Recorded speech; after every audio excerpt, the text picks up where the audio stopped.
We're back. This time we're going to be looking at the classic movie OP Month 2. This one's The Search for Spock. And we'll get right in. First thing we have here is our resource. It's the emergency power. This is what you get for just participating in the event. Everyone who goes gets one of these. So in the back of our card it has emergency power and a bunch of different maneuvers for reference. They used to have these as separate cards, but all the new ones have been on the back. There we can see emergency power, 5 points. This card explains the rules for the emergency power resource card and serves as a reference reminder to players of its effect. At the start of the game, place 5 mission tokens on the card.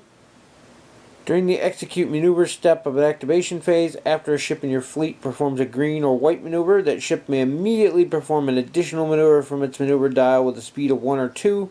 This maneuver counts as red. You may use this ability once per round. Each time you do, remove a mission token from this card. Remove this card from the game when there are no more mission tokens left. Pretty much it gives you a additional move on one of your ships each round at the cost of a auxiliary power token, because it is a red maneuver. Interesting for added maneuverability, especially if you're running a ship like the TOS Enterprise that can ignore those auxiliary power tokens anyway. Can be interesting in that. I like that these are nowhere near as powerful as the original resources were, so there's a lot of variety out there now, and as the old ones get cycled out, a lot of these ones can get used, especially in certain situations and scenarios where they benefit most. So the scenario for this event takes place around the Genesis planet, which they didn't give you a token for. You're also going to need your mission tokens from your starter set. And the idea is that you're going to be beaming an away team down to the planet, and so is your opponent. And then you have to deal with each other's ships while trying to rescue your away team from the planet so that they don't get killed by the other away team or the planet itself, which is unstable. Then you have your normal setup, which is going to be range 1 on either edge of the table. And then there's also a special setup zone, which is going to be range 1 away from the planet.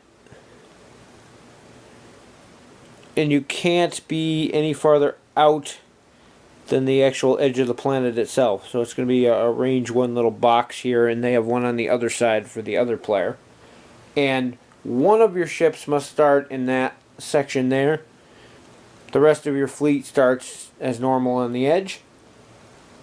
In addition to your normal fleet, each player is also going to get 6 crewmen that can't come to more than 24 points that are going to be your away team on the planet. They start off to the side, not on any of your ships, and that 24 points, or whatever it ends up being, doesn't count towards your fleet total. So it can be up to 24 of just whatever you want. It has to be 6 crewmen though. During the course of the game, if you have a ship within range 1 or 2 of the planet, which you're going to have one that starts right in here, so he's already going to be in range, the ship can forego its normal action to take an action to beam crew away from the planet.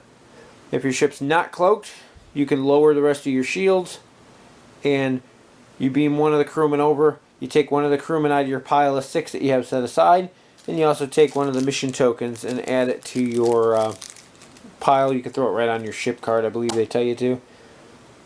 That crewman is now on that ship. All of his abilities and everything are become active, even if that ship doesn't have any crew slots available on it.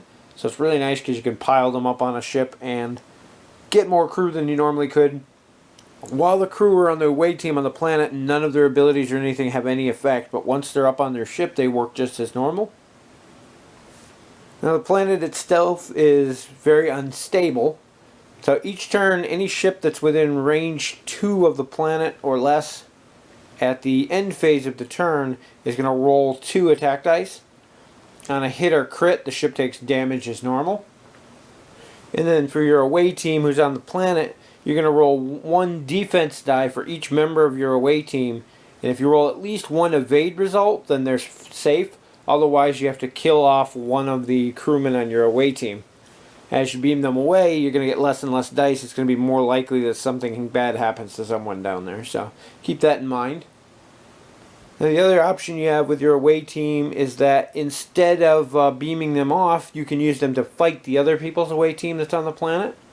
If you want to do that, you need a ship that's within range 1 to 2 of the planet, and that ship forgoes its attack phase for that turn.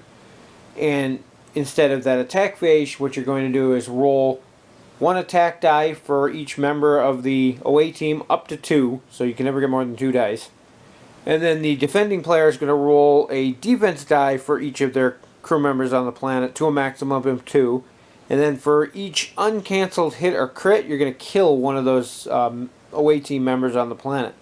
So it lets you attack and basically knock out their guys before they can beam them up to their ships and gain the bonuses from them.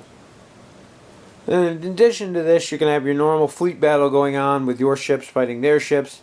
The game ends when one team runs out of ships, when their final ship's destroyed, that ends it, or when time is reached.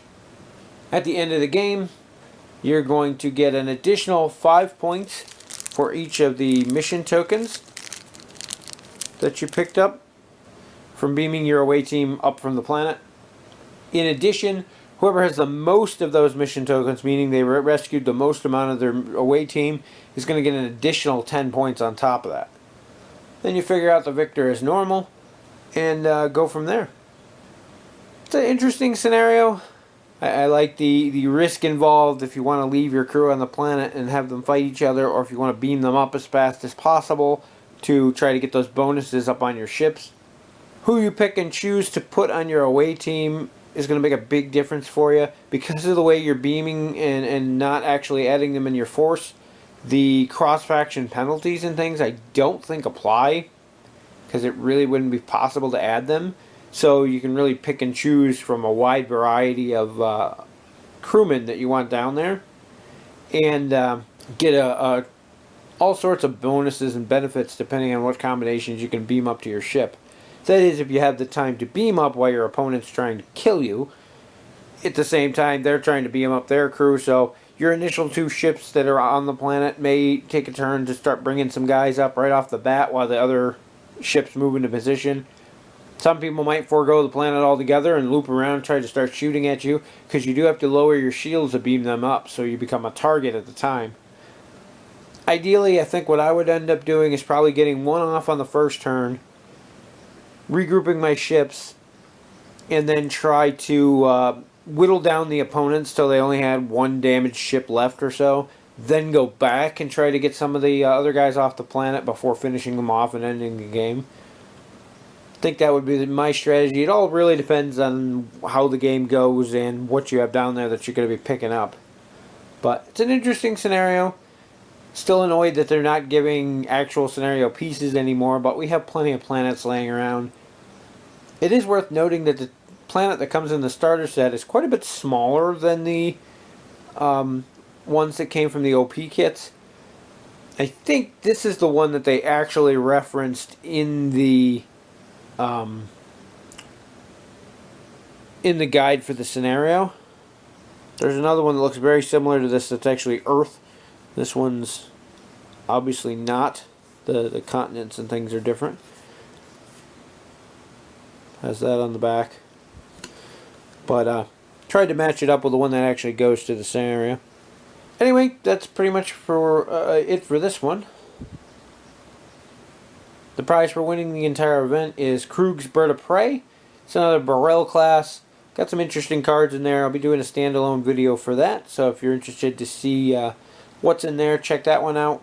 It's another shipless prize ship, as you can see.